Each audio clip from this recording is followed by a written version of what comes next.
اللہ رب العزت نے یہ قرآن حضرت جبرائیل علیہ السلام کو سکھایا، اور حضرت جبرائیل علیہ السلام نے یہ قرآن محمد الرسول اللہ صلی اللہ علیہ وسلم کو سکھایا، اور رسول اللہ صلی اللہ علیہ وآلہ وسلم نے یہ قرآن اسی طرح صحابہ اکرام کو سکھایا۔ قرآن مجید کو صحیح طریقے سے پڑھنا، مکمل قواعد اور ضوابط کے ساتھ پڑھنا، یہی قرآن کا حسن ہے۔ یہ اس لیے ہے کہ یہ لینگویج اتنی سینسٹیو ہے کہ حروف کی ہلکی سی مسٹیک کی وجہ سے معنی کے اندر تبدیلی آ جاتی ہے۔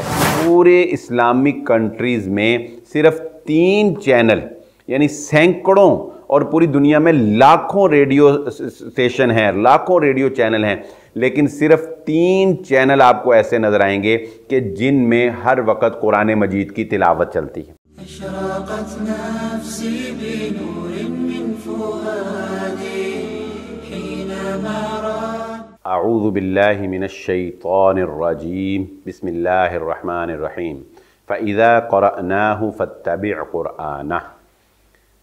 اللہ رب العزت نے قرآن مجید محمد الرسول اللہ صلی اللہ علیہ وآلہ وسلم پر حضرت جبرائیل علیہ السلام کے ذریعہ سے نازل کیا، اور اللہ رب العزت نے اپنے نبی صلی اللہ علیہ وآلہ وسلم کو یہ تلقین فرمائی کہ فَإِذَا قَرَأْنَاهُ فَاتَّبِعْ قُرْآنَ، کہ جب ہم یعنی ہمارا فرشتہ آپ کو قرآن پڑھائے تو آپ اسی طرح قرآن پڑھیے جیسے کہ ہمارے فرشتے نے آپ کو سکھایا۔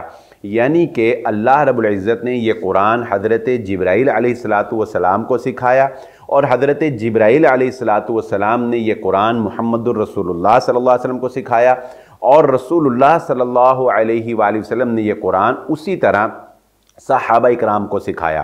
اب صحابہ اکرام کو رسول اللہ صلی اللہ علیہ وآلہ وسلم نے یہ قرآن کس طرح سکھایا، تو اس کی میں ایک مثال دے کر آپ کو پھر بات آگے لے کے چلتے ہیں۔ حضرت عبداللہ بن مسعود رضی اللہ تعالی عنہ اپنے ایک سٹوڈنٹ کو، اپنے ایک شاگرد کو قرآن سکھا رہے ہیں۔ اب وہ سورۃ التوبہ کی آیت پڑھتا ہے، انما الصدقات للفقراء۔ حضرت عبداللہ بن مسعود رضی اللہ تعالیٰ فرماتے ہیں کہ جیسے تم نے پڑھا ایسے ہمیں رسول اللہ صلی اللہ علیہ وآلہ وسلم نے قرآن نہیں سکھایا۔ نبی صلی اللہ علیہ وسلم نے ہمیں قرآن کیسے سکھایا؟ پھر انہوں نے پڑھا کہ نبی صلی اللہ علیہ وسلم نے ہمیں قرآن ایسے سکھایا، انما الصدقات للفقراء۔ اب دونوں میں ڈیفرنس کیا ہے کہ اس نے را کے اوپر مد تھی نہیں کی، حضرت عبداللہ بن مسعود رضی اللہ تعالیٰ نے اس کے اوپر مد کی۔ اس گفتگو سے جو نتیجہ میں آپ کے سامنے رکھنا چاہتا ہوں وہ یہ کہ رسول اللہ صلی اللہ علیہ وآلہ وسلم کو یہ قرآن مکمل تجوید کے قواعد و ضوابط کے ساتھ سکھایا گیا، اور اسی طرح صحابہ اکرام نے نبی صلی اللہ علیہ وسلم سے سیکھا۔ گویا کہ قرآن مجید کو صحیح طریقے سے پڑھنا، مکمل قواعد اور ضوابط کے ساتھ پڑھنا، یہی قرآن کا حسن ہے، اور یہی قرآن مجید کا خاصہ ہے کہ پوری دنیا کے اندر صرف واحد ایک عربی لینگویج، اور عربی میں بھی قرآن مجید کو پڑھنے کے لیے باقاعدہ ایک علم ترتیب دیا گیا ہے جسے علم التجوید کا نام دیا گیا ہے، وگرنہ آپ کسی اور زبان کے اندر ایسا کوئی علم جو ہے وہ نہیں دیکھیں گے۔ یعنی علم التجوید کے اندر ہمیں یہ سکھایا گیا ہے کہ عربی کے کون سے حرف کو زبان اور منہ کی کس جگہ سے ادا کرنا ہے، زبان کہاں پر ٹچ کرنی ہے، حلق سے کون سا حرف جو ہے وہ نکلے گا، کون سا حرف جو ہے اس کو موٹا کر کے پڑھنا ہے، کون سا حرف جو ہے اس کو باریک پڑھنا ہے، کب کس حرف کو موٹا پڑھنا ہے، کب کس حرف کو باریک پڑھنا ہے۔ آپ نے کبھی انگلش کے بارے میں سنا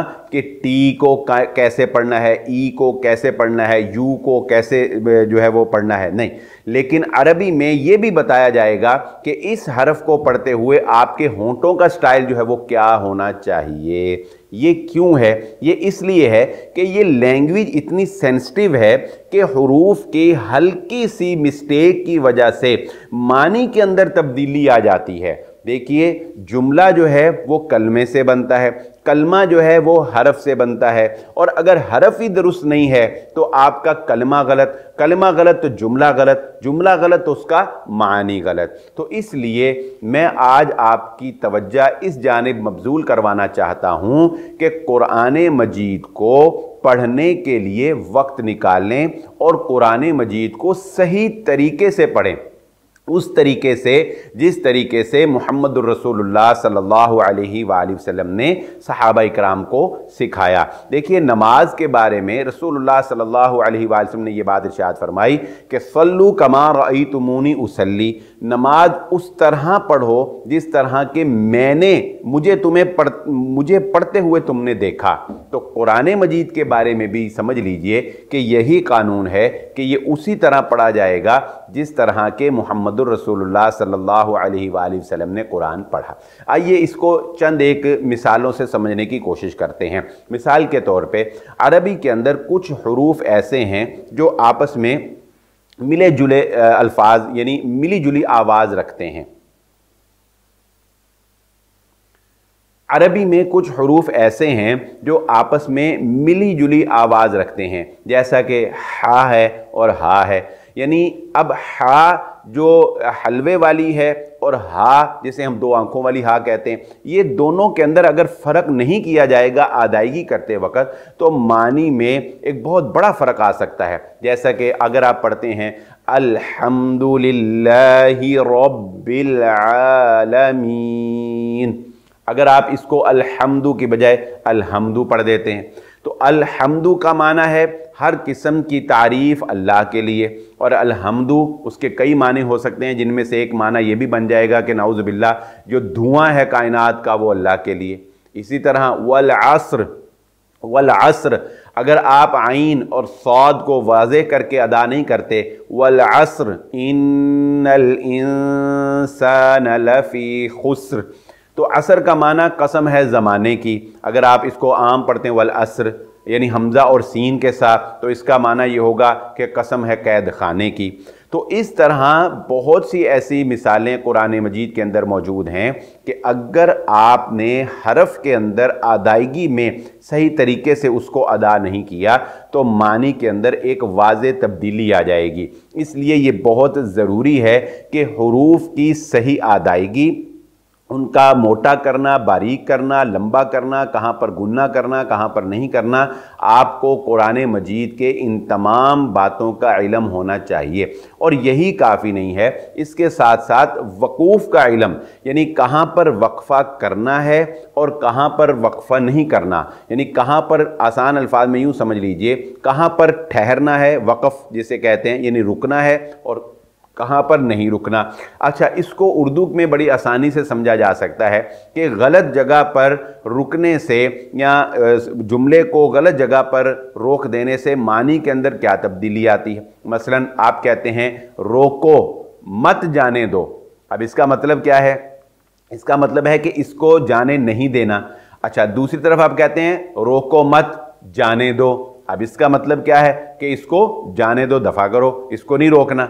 यानी दोनों बातों के अंदर सिर्फ एक स्टेप आगे रुकने से मानी के अंदर कितनी बड़ी तब्दीली आ गई है। तो इसी तरह अगर आप कुरान मजीद को पढ़ते हुए, मसलन आप पढ़ते हैं जन्नातुन तजरी, अब ये कुरान मजीद की मशहूर आयात हैं, अक्सर जगह पर आती हैं कि जहाँ पर ये जिक्र है कि अल्लाह रब्बुल इज़्ज़त ने जन्नत बनाई और उसके नीचे से नहरें चलती हैं। अगर आप जन्नातिन तजरी पर वक़फ़ कर लेते हैं तो इसका मतलब ये बनेगा कि जन्नत चलती है। ठीक है, तो इस तरह से बहुत से मौक़े ऐसे हैं कुरान मजीद में कि वक़फ़ करने से मानी जो है वो कुछ का कुछ बन जाता है। तो इसलिए कुरान मजीद को पढ़ते वक़्त इन चीज़ों का ख्याल रखना, रुमूज़ व औक़ाफ़ का ख्याल रखना, कुरान मजीद में हुरूफ की अदायगी का ख्याल रखना, ये बेहद ज़रूरी है। इसी तरफ आज के इस लेक्चर में मैं तवज्जो दिलाना चाहता था कि देखिए हमारी तवज्जो कुरान की तरफ नहीं है। मैं एक छोटी सी मिसाल से आपको समझा देता हूँ। अगर आप एंड्रॉयड फ़ोन यूज़ करते हैं, और यकीनन एंड्रॉयड सेट जो है वो आजकल हर एक के पास है, तो आप एक एप्लीकेशन जो है वो इंस्टॉल करें रेडियो गार्डन के नाम से। जब आप रेडियो गार्डन एप्लीकेशन इंस्टॉल करेंगे तो वो आपके सामने पूरी एक दुनिया का नक्शा ले आएगा, और उस पर रेडियो स्टेशन जो हैं वो ग्रीन कलर में ऐसे छोटे छोटे स्पॉट होंगे, जिससे आपको ऐसे लगेगा कि जैसे ये एक गार्डन नुमा है। कुरान मजीद से हमारी गफलत का आलम यह है कि मैं इसको एक छोटी सी मिसाल से आपके सामने वाज़े कर देता हूँ कि हम बाकी तमाम उलूम को बड़े ज़ौक़ और शौक़ और बड़े अहतमाम के साथ सीखते हैं, और कुरान मजीद के मामले में हमारे पास गोया के वक्त ही नहीं है इसको सीखने के लिए, इसको समझने के लिए। इसको आप यूं भी समझ लीजिए एक मिसाल से कि अगर आप मौजूदा दौर में देखना चाहें कि कुरान मजीद से हमारी मोहब्बत, हमारी उल्फत कितनी है और कुरान मजीद को हम कितना वक्त देते हैं, तो आप देखिए कि एक एंड्रॉयड सेट तो हर एक के पास मौजूद है। तो मैं आपको एक एक्सपेरिमेंट करने के लिए कहता हूँ कि एंड्रॉयड फ़ोन में आप गूगल प्ले स्टोर से एक एप्लीकेशन है रेडियो गार्डन। रेडियो गार्डन के नाम से आप एक एप्लीकेशन इंस्टॉल करेंगे तो आपके सामने वो पूरी दुनिया का नक्शा आ जाएगा, यानी पूरी गोल दुनिया, और उसमें छोटे छोटे स्पॉट होंगे जो रेडियो स्टेशन हैं उनको स्पॉट, ग्रीन स्पॉट की सूरत में वो शो कर रहा होगा, और वो आपको ऐसे ही लगेगा जैसे वो गार्डन बना हुआ है, इसलिए उसका नाम रेडियो गार्डन। जिस स्पॉट के ऊपर आप जाके एक गोल दायरा मिलेगा उसको आप रखेंगे तो वो रेडियो स्टेशन जो है वो ऑन हो जाएगा। तो आप सर्च करें, हम गैर मुस्लिम ममालिक की तो बात ही नहीं करते, यूरोप, USA, UK की तो हम बात ही नहीं करते। अगर आप इस्लामिक ममालिक की बात करें तो इस्लामिक ममालिक के सैकड़ों रेडियो स्टेशंस के ऊपर आप जाएं, उनको सर्च करें, आप उनके ऊपर जाके दायरा रखें, उसको ऑन करें, तो मेरी मालूमात के मुताबिक पूरे इस्लामिक कंट्रीज़ में सिर्फ 3 चैनल, यानी सैकड़ों, और पूरी दुनिया में लाखों रेडियो स्टेशन हैं, लाखों रेडियो चैनल हैं, लेकिन सिर्फ 3 चैनल आपको ऐसे नज़र आएंगे कि जिनमें हर वक्त कुरान मजीद की तिलावत चलती है। उसमें से एक मक्का, और दूसरा मदीना, और तीसरा अल्हम्दुलिल्लाह ये एजाज़ ही पाकिस्तान को हासिल है कि बहावलपुर का एक चैनल है जहाँ पर रेडियो चैनल है कि जहाँ पर हर वक्त कुरान मजीद की तिलावत जो है वो आपको मिलेगी। इसके अलावा पूरी दुनिया में आपको कहीं कुरान जो है वो सुनने को रेडियो के ऊपर नहीं मिलेगा। तो ये सिर्फ एक एग्जांपल आपको दिया कि कुरान मजीद की तशहीर, कुरान मजीद को सही तरीके से पढ़ना, कुरान मजीद की तालीम को आम करना, कुरान मजीद के साथ लगाव रखना, इसमें हम कितना पीछे रह गए हैं। यही आज के इस बयान का पैगाम था। इसी के साथ बिलाल अहमद को इजाज़त दीजिए। अल्लाह हाफिज़।